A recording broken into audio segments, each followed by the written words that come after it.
Welcome back to another edition of This Week in 3 Minutes. I've called this one Deutsche Tank. We'll get to that. Okay, what's going on with the gold price? Well, it's still stuck in this trading range somewhere around the $1,300 mark. It doesn't seem like much is able to move it right just yet, but it's coming. The target for some kind of move is probably late June, mid-July, somewhere in that neighborhood. I don't think we're going to see much until then.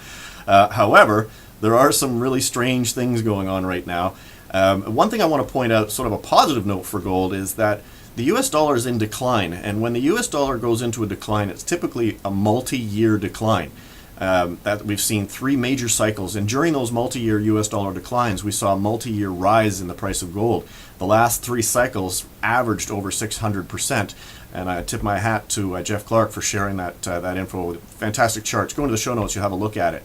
So we could be entering into a long-term rise in the price of gold, reflecting a long-term decline in the U.S. dollar. You know, all this tit-for-tat tariff business going on, you know, threats to Europe and Canada and Mexico and squabbling with China. And speaking of which, China's now invited Iran over as a result of the U.S. pulling out of the Iran deal. I mean, everything seems to be in a mess right now, and no more. It couldn't get any more messy, I think. Well, I'm sure it can, in Europe. Just today I found out that the parliament in Spain has thrown out their prime minister. Booted him out, ousted, gone, see you later. And yesterday, Italy brought in a new finance minister who is anti-European Union. This is creating all kinds of havoc for Deutsche Bank, and it's the last thing they need right now. Their derivatives exposure to European bonds is, I believe, largest in Europe. And what spooks me is when I look at Deutsche Bank and compare it against the events that led up to the collapse of Lehman Brothers, they're uncanny.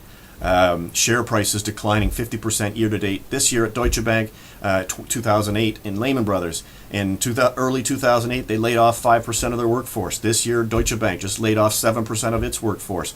Announcements coming out from Lehman Brothers and others at the central bank saying everything's fine, don't worry, they're solvent, etc. Deutsche Bank doing the same thing that just recently.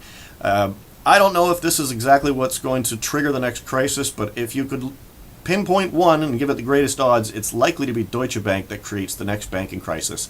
And that is going to bode well for gold and be very, very spooky for a lot of other people when they look at the rest of the investment portfolios that they hold.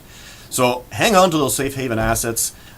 You're going to need them. My expectation is that sometime this fall we're going to get some kind of an insolvency announcement, a bankruptcy announcement, or something to that effect from Deutsche Bank. And of course, everybody will say, "Oh, nobody could have seen it coming, and it was unbiased, or there was no rational, logical reason for it." Let me read you this statement from Lehman Brothers. Well, actually, from the former CEO of Lehman Brothers after the fact. Despite all those efforts, unfounded rumors about Lehman Brothers continued to besiege the firm and erode confidence. An investment bank's very existence depends on confidence to consummate transactions, pledge collateral, and repay loans. Without that confidence, no bank can function or continue to exist.